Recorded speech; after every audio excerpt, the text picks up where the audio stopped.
အားလုံးမင်္ဂလာပါချဲတင်ထားတဲ့အင်ဂျီလေးတွေကိုပေါ့နော်ဒီဒီဇိုင်းလေးရဲ့နောက်ထပ်ဒီဇိုင်းတစ်ခုရှိသေးပေါ့နော်အဲ့ဒါလေးရဲ့ကိုချဲကိုရှင်းတဲ့ site လေးလေးထားလေးပေါ့နော်ဟုတ်ပြီအဲ့ဒါလေးကိုချဲပတ်တန်လေးဆက်ပြမယ်နော်ဟုတ်ပြီနော်သူက၄တောင်တဲ့ပင်လေးနဲ့ပေါ့နော်ဒီမှာအောက်ကလည်းအကားလေးအနောက်ကကျတော့ကျဲလေးလေးနဲ့ပေါ့နော်ဒါတော့ကောင်းပြီလေဟုတ်တယ်အဲ့လိုမျိုးပေါ့နော်ရှင်းတဲ့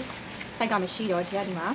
ချဲရှိရဲ့ကိုတိုင်းလေးနဲ့တွက်ပြမယ်ပေါ့နော်ကိုတိုင်းမှာကျတော့သူကပခုံးထဲမှာရှိတဲ့ကိုတိုင်းလေးပေါ့နော်ဟုတ်ပြီဒါကချက်မှာရှိတဲ့ကိုတိုင်းလေးကဒီမှာအဲ့ဆိုရင်ဒါကျတော့ကိုရဲ့ကလေးကိုကျတော့ကိုတိုင်းပြရမယ်ပေါ့နော်ပခုံးဆိုလို့ရှိရင်ဟိုကပခုံးနဲ့ဒီဘက်ပခုံးကိုတိုင်းပြရမယ်ရှင်ကိုကျတော့ရှင်ဘက်ပတ်လည်ကိုတိုင်းပြရမယ်ခါဆိုရင်သူခါပတ်လည်တိုင်းပြရမယ်တင်ဆိုတာကျတော့တင်ပတ်လည်ကိုပေတိုးနဲ့တိုင်းပြရမယ်အရှိကကျတော့ပခုံးကနေပြီးတော့ကိုလိုချင်တဲ့အရှိပေါ့နော်ဒီမှာတင်ပါအုပ်လားခါအောက်ကြတာလားခါတင်လားအဲ့လိုပေါ့နော်တိုင်းလေးတိုင်းပြရမယ်နော်ဒါကကျတော့8နှစ်9နှစ်ပေါ့နော်8နှစ်9နှစ်10နှစ်ပေါ့နော်အဲ့တက်ကြလို့ချူရပါတော့ဟုတ်ပြီဒါဆိုလို့ရှိရင်ဒီမှာဆရာတို့ကပုံတင်နည်းလေးတွေထည့်မယ်နော်ပခုံးလိုချင်ရင်ပခုံးကို2နဲ့စားမယ်ရှင်လိုချင်လို့ရှိရင်ရှင်ကို4နဲ့စားမယ်ကွာစားတစ်လက်မှဓမ္မမဟုတ်တစ်လက်မှ2စိတ်ပေါင်းရတယ်နော်ဟုတ်ပြီခါလိုချင်တယ်ဆိုလို့ရှိရင်4နဲ့စားပြီးတော့ဒီမှာသူကတောက်တွေပါတွေမလို့ညီမအင်ဂျီမဟုတ်ဘူးဆိုတော့တောက်မလို့ပေါ့နော်တောက်မလို့ဆိုတော့ကွာစားသူကတစ်လက်မှ2စိတ်ဆိုသူကတော့တစ်လက်မှပဲထားမယ်နော်ခါကြတော့အဖေးပေါ့နော်ဟုတ်ပြီတင်ဆိုလို့ရှိရင်4နဲ့စားအပေါင်းကွာစားတစ်လက်မှ2စိတ်ဟုတ်ပြီအရှိဆိုလို့ရှိရင်အပေါင်းတစ်ခွဲနော်အဲ့လိုမျိုးလေးတွက်ပြရမယ်နော်အရှင်ကတစ်ခွဲဆိုတာက၄စိတ်ကပခုံးချုပ်စာတလက်မကကြတော့အောက်ခောက်စာပေါ့နော်အဲ့လိုမျိုးတွက်ပြရမယ်နော်ဒါတော့ကိုယ်ကလေးရဲ့အတိုင်းပေါ်မူတည်ပြီးတော့ပေါ့နော်ဒီပုံတင်နည်းလေးနဲ့တွက်ပြရမယ်နော်ဟုတ်ပြီအဲ့ဆိုလို့ရှိရင်အရင်ဆုံးပခုံးတွက်မယ်နော်ပခုံးက6လက်မနဲ့6စိတ်ကိုနှစ်နဲ့စားမယ်2 4 8တော့တစ်ကျွင်းမယ်တစ်ကို6နဲ့တလက်မမှာ8စိတ်ရှိတဲ့အတွက်1နဲ့8နဲ့ညပါနော်နောက်8တလေး8အဲ့ဒီကြားတဲ့8ကိုဒီ6နဲ့ပါမယ်နော်ဒီ6ကိုဒီဟိုကတလောက်မှ8စိတ်8နဲ့ပြန်ပြီးမှ6နဲ့ပြန်ပါမယ်နော်8နဲ့6နဲ့ပေါင်း14ပေါ့နော်ဟုတ်ပြီ14ရပြီဆိုတော့မှတက္ကမကို2 9 4 14နော်ဒါဆိုရင်ပခုံးက4လက်မနဲ့9စိတ်ရနော်အဲ့လိုမျိုးလေးတွက်ပြရမယ်နော်ပခုံးပြီးတော့ရှင်က23.6ဆိုရင်သူက4နဲ့စားတယ်ဆိုတော့ဒီ9 4 5 20 4 5 20နဲ့ရတယ်အဲ့တော့3ကျွေးမယ်3ကို8နဲ့မြောက်8 3 24အဲ့24ကိုဒီက6နဲ့လာပါ30တနိုင်တစ်ပြင်30 4 5 4 6 4 9 4 28 4 8 4 32ဆိုရတော့4 9 4 28နော်4 9 4 28မှာနှစ်ကျွေးမယ်ဒါကြတော့ကျွန်တော်စက်မစားတော့เนาะဒါတို့ဒါကိုရှင်းနေခက်မြောက်လို့ဆိုလို့ရှိရင်နှစ်ရှိဒီ16ဒီတလေးလေးတော့ဒီလေးလေး16ဆိုရင်ခွန်လေးဖြစ်သွားမယ်နော်အဲ့ဆိုလို့ရှိရင်ကျတော့ဒီမှာဒါကိုတစ်လက်မထိုးယူလိုက်မယ်နော်ဒီမှာဒါကိုစားလိုက်တဲ့ခါမှာပြက်အောင်စားလိုက်တဲ့ခါမှာ9လက်မခွန်လေးဆိုတော့ဒါကို6လက်မယူလိုက်မယ်နော်9လက်မခွန်လေးဆိုတော့6လက်မယူလိုက်မယ်ပြီးရင်ဒီမှာတစ်လက်မ2စိမ့်နဲ့လာပေါင်းတော့9လက်မနဲ့2စိမ့်ရမယ်နော်ဟုတ်နော်ဒါလေးကိုရှင်းအောင်ဒီဒါလို့ကိုကလေဒီလိုမျိုးတွေချပြီးတော့မတွက်ချင်ဘူးဆိုလို့ရှိရင်ကယ်ကူလေတာနဲ့တွက်လို့လည်းရတယ်နော်ဟုတ်ပြီဒီမှာခါက23ဒီနဲ့စားပြီး4 6 4 24ဆိုမရတော့5 5လေးပဲတော့5 5လေး20 3 8နဲ့မြောက်8 3 4 24 4 6 4 24ဟုတ်ပြီနော်အကျွင်းပါ3ရက်ကျွင်းပါနော်3ရက်ကျွင်းပါဆိုဒီမှာ5လက်မ6စိတ်တင်ရကြတော့26တသမဒီအဲ့ဒါကိုဒီနဲ့ပြန်စားတယ်4 9 4 28 4 6 4 24အဲ့ဆိုရင်နှစ်ကြမယ်နှစ်ကိုရှင်းနေမြောက်မယ်တလက်မမှာ8စိတ်ရှိလို့ရှင်းနေမြောက်မယ်နော်8တလေး8နဲ့16ဟုတ်ပြီအဲ့ဒီ16နဲ့4နဲ့ပေါင်းတော့20အဲ့ဆိုရင်4 5နဲ့20ဆိုတော့6ခွဲဒီ9 20ဆိုတော့6ခွဲရပြီနော်အဲဒီမှာတင်တန်မိုးက6ခွဲရပြီအဲ့ဒါကိုတလက်မ20နဲ့ပေါင်းတော့ဘာနော်ခါနေမှာ9လက်မ6စိတ်အဲ့ဒါကိုဒီမှာပွားစာချင်းနဲ့ပေါင်းပြီနော်ပွားစာပေါင်းလိုက်ရင်6လက်မ6စိတ်ဖြစ်တယ်နော်ပွားစာပေါင်းပြီတယ်နော်ဟုတ်ပြီနော်6လက်မ6စိတ်နော်9လက်မ6စိတ်မှာတအားပွားနေတယ်နော်ဒီမှာ6လက်မ6စိတ်ဖြစ်တယ်တင်ရကြတော့ဒီမှာ1.2နဲ့ပေါင်းတော့6ဆိုတော့ဒီမှာ6လက်နဲ့ပေါင်းတော့9လက်မနဲ့9စိတ်နော်ကျတော့အပွားအင်ကြီးကြတော့လေဒီလောက်ကြီးလို့မလို့ပေါ့နော်ကျတော့ရှင်အတိုင်းသိရှင်အတိုင်းလေးပဲနဲ့ကျတော့ပတ်တက်ဆွဲရပြီနော်ဒါပေမဲ့ကိုကအပွားမဟုတ်ဘဲနဲ့လေမြန်မာအင်ကြီးတွေပါချုပ်ပေးမယ်ဆိုရင်တော့ဒီလိုမျိုးအတိုင်းလေးတွေလိုတာပေါ့နော်အဲ့တော့ပိုပြီးတိတိကျကျကလေးထွက်တာပေါ့နော်ဟုတ်ပြီနောက်ဆုံးမှာအရှိကကျတော့16ခွဲကို1ခွဲနဲ့ပေါင်းရင်အဲ့တော့ဒီမှာနော်ဒီမှာ1ခွဲဒီနဲ့4နဲ့ပေါင်းတော့8ဒီနဲ့6နဲ့ပေါင်း9အဲ့ဆို19တသမ19တသမ8ဟုတ်ပြီနော်8ဆိုတာတစ်လက်မပဲလေအဲ့တော့18လက်မနော်ဒါရှင်းနေနော်ဒီမှာ ဒီ16ခွဲနဲ့1ခွဲနဲ့ပေါင်းတာเนาะအရှည်ကိုပေါင်းတဲ့ခါမှာဒီ1ခွဲကကြတော့ဒီမှာ4နဲ့4နဲ့ဆို8ဆိုတာ8စိတ်ဆိုတာတစ်လက်မပဲတစ်လက်မဖြစ်တဲ့အတွက်ဒါကိုဒီမှာ7ခွန်ဆိုတော့18လက်မဖြစ်သွားเนาะဒီကွန်တော်တမရှိလို့မရှိတော့ဆိုတော့18လို့ပဲရေးလိုက်ပြီเนาะဟုတ်ပြီဒါဆိုလို့ရှိရင်ချေတို့ဒီမှာဒီအတိုင်းလေးတွေရှာပြီเนาะအနီးပြထားတဲ့အတိုင်းလေးအတိုင်းချေတို့ကဒီမှာပတ်တန်ဆွဲမယ်เนาะပတ်တန်ဆွဲမယ်ဆိုအရင်ဆုံးချေကဒီမှာတစ်လက်မမြင်းလေးကိုအရင်ကမှတ်မယ်เนาะဒီမှာဒီကမညီတော့ပခုံးက4လက်မ80ဟုတ်ပြီဒါဆိုလို့ရှိရင်4 6နော်အရေးလက်မ80ဆို4လက်မ80လို့မှတ်မယ်ပြီးရင်အဲ့မှတ်တဲ့နေရာနေပြီးတော့ကျတော့4စိတ်စင်းမယ်နော်ဒါကလေးဆိုရင်4စိတ်စင်းတယ်လူကြီးဆိုလို့ရှိရင်တလက်မစင်းတယ်ပေါ့နော်ဟုတ်ပြီအဲ့လိုလေးစင်းပြီးသွားလို့ရှိရင်ကျတော့ဒီမှာသူ level လေးလာမှတ်ထားမယ်ပေါ့နော် level ကိုကြတော့ကျန်နှစ်လက်မနှစ်ခွဲလောက်နဲ့သွားမယ်နော်ကျန် level ကိုနှစ်ခွဲနဲ့သွားပြီးရတယ်ဟုတ်ပြီအများဆုံးနှစ်ခွဲပဲယူပြီးနော်3ပြပါကျန်ကျင်းသွားမယ်နော်ဟုတ်ပြီအဲ့လိုမျိုးလေးကြာပြီနော်ဒီမှာပခုံးဆောင်လေးဆွဲမယ်ဆွဲပြီးသွားပြီဆိုလို့ရှိရင်ဒီဂျိုင်းတော့ချက်ဒီမှာဂျိုင်းမပါလေးဂျိုင်းရကြတော့သူ့ဂျိုင်းရ12လက်မရှိတယ်12လက်မဆိုတော့2နဲ့စားမယ်နော်ဂျိုင်းကိုကြပါမပေါအောင်နော်ဂျိုင်းကိုကြတော့2နဲ့စားမယ်ဂျိုင်းရ12လက်မ2နဲ့စားမယ်2 6 12နော်ဒီမှာ6နော်ဂျိုင်းကြံကြလို့နော်ဂျိုင်းရကြတော့ကလေးကိုခါထောက်ခိုင်းပြီးတော့အဲ့လက်အိုးလေးကိုပတ်တိုင်းမယ်ပေါ့နော်အဲ့ဒီဂျိုင်းလက်အိုးကြီးကိုပတ်တိုင်းပေးမယ်ပတ်တိုင်းနဲ့မှာ12ရမယ်12ရတော့အဲ့ဒါကို2နဲ့စားမယ်2 6 12ဆိုတော့ဒီမှာ6ရမယ်ဒါဆိုရင်ဒီမှာဂျိုင်းဆွဲမယ်နော်ကျတို့ခုန4စိတ်ချထားတဲ့နေရာနေပြီးတော့ဒီမှာ6လက်မလေးဆင်းတယ်အဲ့6လက်မဆင်းပြီးသွားရင်6လက်မဆုံးတဲ့နေရာရင်မြင်းဖြစ်တဲ့အတွက်ရင်ကဒီမှာ9လက်မ2စိတ်အဲ့ဆိုရင်9လက်မ2စိတ်မှာမှတ်မယ်။ကိုကဒီနေရာမှာကိုခွာလေးလိုချင်တယ်ဆိုလို့ရှိရင်လေတလက်မ2စိတ်နေရာမှာတစ်ခွဲပေါင်းလို့ရတယ်နော်။ဒီလိုချုပ်လို့ရပါတယ်။ပြီးရင်အရှည်ကကြတော့18လက်မဆိုတော့ဒီမှာ18လေးလောက်မှတ်မယ်။အဲ့18ကဘယ်လောက်မှတ်မလဲဆိုတော့ရင်မြင်းအတိုင်းပဲမှတ်မယ်နော်9လက်မ2စိတ်မှတ်မယ်။9လက်မဟုတ်တယ်9လက်မ2စိတ်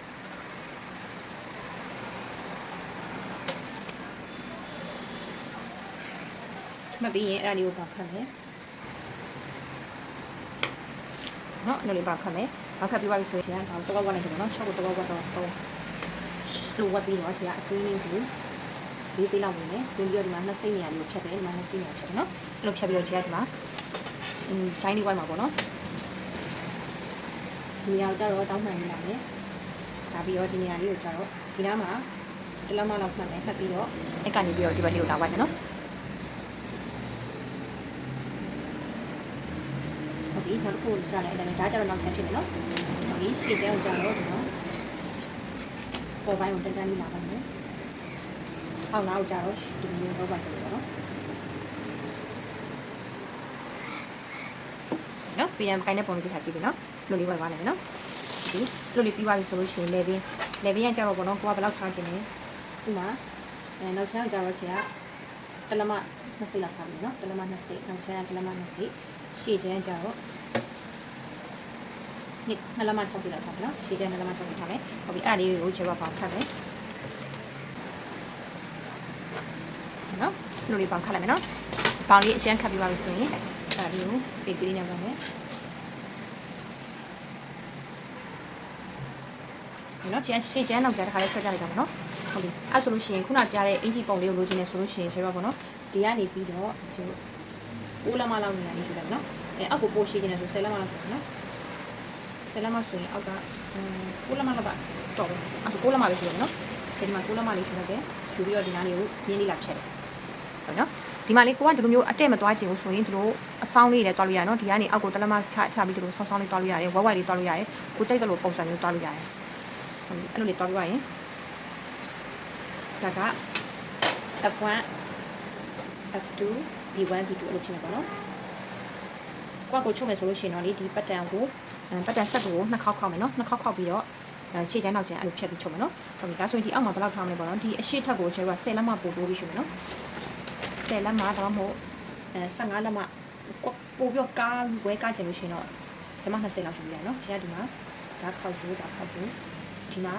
12လက်မလောက်ထားပြလိုက်နော်12လက်မ plus နော်12လက်မပို့ပြီးတော့ရှုပြရမယ်နော်12လက်မပို့ရှုပြရမယ်ပြီးရင်အပေါ်နဲ့အောက်နဲ့ဆက်မှာဖြစ်တဲ့အတွက်၄စိတ်ချင်ပြရမယ်နော်အဲ့လို၄စိတ်မချင်အောင်ဆိုရင်ကျတို့အင်ဂျီကခုနလိုချင်တဲ့16ခွဲရမရတော့ဘဲနဲ့တိုးတက်သွားလိမ့်မယ်နော်အဲ့လိုတိုးမတက်သွားအောင်လို့ကျတို့ဒီမှာ၄စိတ်ချင်ပြရမယ်နော်ဟုတ်ပြီဒါဆိုလို့ရှိရင်ဒါလေးကိုဒီလိုဖြတ်ချလိုက်ပြီးရင်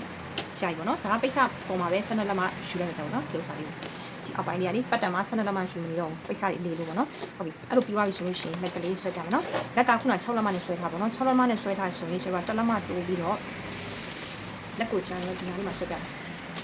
ဒီမှာမြင်းလေးတစ်ချောင်းမြင်တာဆွဲမယ်ဟုတ်ပြီခုန6လက်မှနဲ့ဆွဲထားရတဲ့1လက်မှပေါင်းမယ်နော်1လက်မှပေါင်းတော့9လက်မှအဲ့ဆိုရင်9လက်မှနဲ့လက်ဆွဲမယ်လက်ရဲ့အရှည်ကကြတော့10လက်မှလောက်ရှိတယ်နော်10လက်မှမှာအောက်ခေါက်စာတစ်ခွဲပါပြီးသားပေါ့နော်အောက်ခေါက်စာတစ်ခွဲပါပြီးသားအောက်ခေါက်စာတစ်ခွဲပါ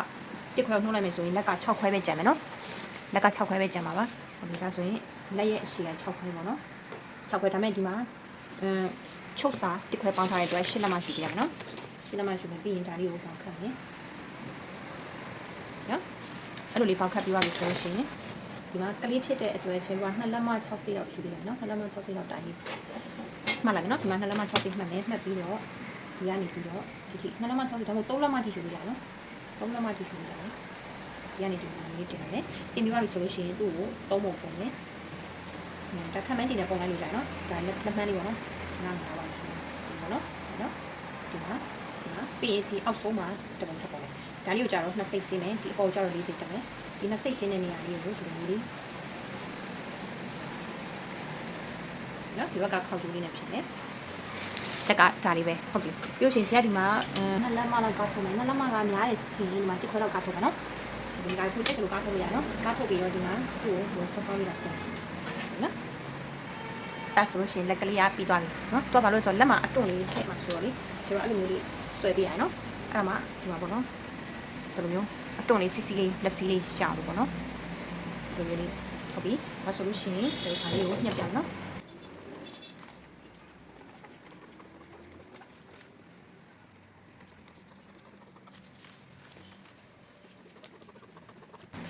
ဒီမှာလက်ကလေးအဲ့လိုမျိုးဖြစ်နော်တက်ပြီးလို့ရှိရင်ကျွန်တော်ဒီမှာနောက်ချမ်းအရင်ဖြတ်မယ်ဖြတ်တဲ့ခါမှာကျွန်တော်လေးစက်ကိုနှစ်ခုထပ်ထားမယ်နှစ်ခုထပ်ထားပြီးတော့နောက်ချမ်းလေးအရင်ဖြတ်မယ်အဲဆိုရင်ကျွန်တော်နောက်ချမ်းပတ်တန်လေးရအောင်နော်နောက်ချမ်းပတ်တန်တစ်ခုရှေ့ချမ်းပတ်တန်တစ်ခုရအောင်နော်ဟောဖြတ်မယ်ပြီးရင်ဒီမှာချမ်းလေးအဲ့ဒါလေးပေါ့နော်အဲ့ဒါလေးဒီမှာလေးလောက်ပြတော့နေ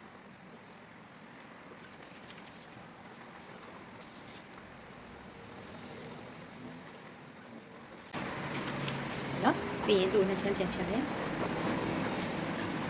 နော်ဒါဆိုလို့ရှိရင်ဒီမှာပတ်တန်လေးရပြီနော်ဒါမှမဟုတ်ကျွန်တော်ကလေအဲ့လိုမျိုးပတ်တန်ကိုတစ်ခုပဲသုံးချင်တယ်ဆိုလို့ရှိရင်ပိတ်စပေါ်ကိုဒီတိုင်းပြင်ပြီးညှက်ပြီးတော့တစ်ခါရှေ့ချမ်းပြင်ညှက်ပြီးတစ်ခါရှေ့ချမ်းဟိုပိတ်စပေါ်တစ်ခါပြန်ပြင်ညှက်မယ်အဲ့ဆိုလို့ရှိရင်အကုန်လုံးပေါ့နော်ဆောင်းရမနားမလဲတာရှိနေချင်းကိုပြီးပြီနော်ပေါ့နော်ဒီပုံစံလေးထွက်လာမယ်နော်ဒါကြတော့အနောက်ကိုကြတော့ဒီချင်းကဘယ်လောက်ဖောက်ထားလဲဆိုတော့ကျေတီတက်ဖို့တော့နော်ခေါင်းစုလို့ရအောင်လို့ဒီမှာအနောက်မှာက3လက်မလောက်ဖောက်ထားတယ်နော်အမှန်တော့3ခွဲလောက်ဖောက်ထားပါနော်3ခွဲလောက်ဖောက်ထားတာဒီမှာချုပ်တာလည်းပါသွားလို့ပေါ့နော်အနောက်ကို3ခွဲလောက်ဖောက်ပြရမယ်ဟုတ်ပြီဟောဒီမှာချင်းကလေဒီက level 4တောင်းဆိုလို့ရှိရင်ဒီမှာခုနဒီမှာအဝိုင်းနဲ့ပြထားလို့ sorry နော်အနောက်ကိုကျတော့ချင်းကအဝိုင်းအရှိကိုကျတော့4တောင်းဟုတ်ပြီ4တောင်းဆိုလို့ရှိရင်ချဲတို့ခုန4တောင်းပေါက်ခတ်ထားပါပေါ့နော်ဒီ4တောင်းပေါက်ခတ်ထားတဲ့အတိုင်းလေးကိုပဲချဲတို့ဆွဲသွားလို့ရအောင်နော်ဒီမှာအဝိုင်းဆရာမလို့ဒီမှာ4တောင်းခုနကချဲတို့ပေါက်ခတ်ထားတဲ့အတွက်ဒီမှာဒီတိုင်းပဲဒီ4တောင်းပေါက်ခတ်လေးအတိုင်းပဲထားမယ်နော်ဒီမှာရှုပ်သွားမှာဆိုဒီကတော့ပြရမယ်ဒါနောက်ချမ်းအဝိုင်းချင်းမှားပါနော်အဝိုင်းချင်းအဝိုင်းနဲ့မှားရှေ့ချမ်း4တောင်းဆိုတော့ချဲကဒီမှာ3လက်မလောက်ရှိပြီနော်အောက်ကို3လက်မဘေးကကြတော့နှစ်ခွဲနော်နှစ်ခွဲကိုဒီမှာ3လက်မကိုမှချဲတော့ဒီမှာ2စိတ်လေးကိုအတွင်းဝင်ပြီးထားတယ်နော်ဘာလို့2စိတ်လေးကိုအတွင်းဝင်ပြီးထားလဲဆိုတော့ဒီရှင်ဘက်နေရာယူဟာပြေးဖြစ်မှာဆိုတော့နော်ကလေးကရှင်ဘက်နေရာယူဟာပြေးဖြစ်မှာဆိုလို့ဒါလေးကစားလိုက်တဲ့ပုံစံလေးဖြစ်သွားပါတော့and level 2ခွဲရှိပေမဲ့ဒီမှာ2လက်မ2စိတ်လောက်ပဲအောက်ကိုရှူထားမယ်ပေါ့နော်အဲ့လိုမျိုးလေး4တောင်လေးဖောက်မယ်နော်ခြေတန်းလေးကိုဖောက်ပြလိုက်ပါမယ်ရှေ့ချမ်းလေးကိုဖောက်ပြလိုက်မယ်နော်ဒီလိုလေးနော်နေပြန်အဲ့လို4တောင်ဖြစ်မယ်နော်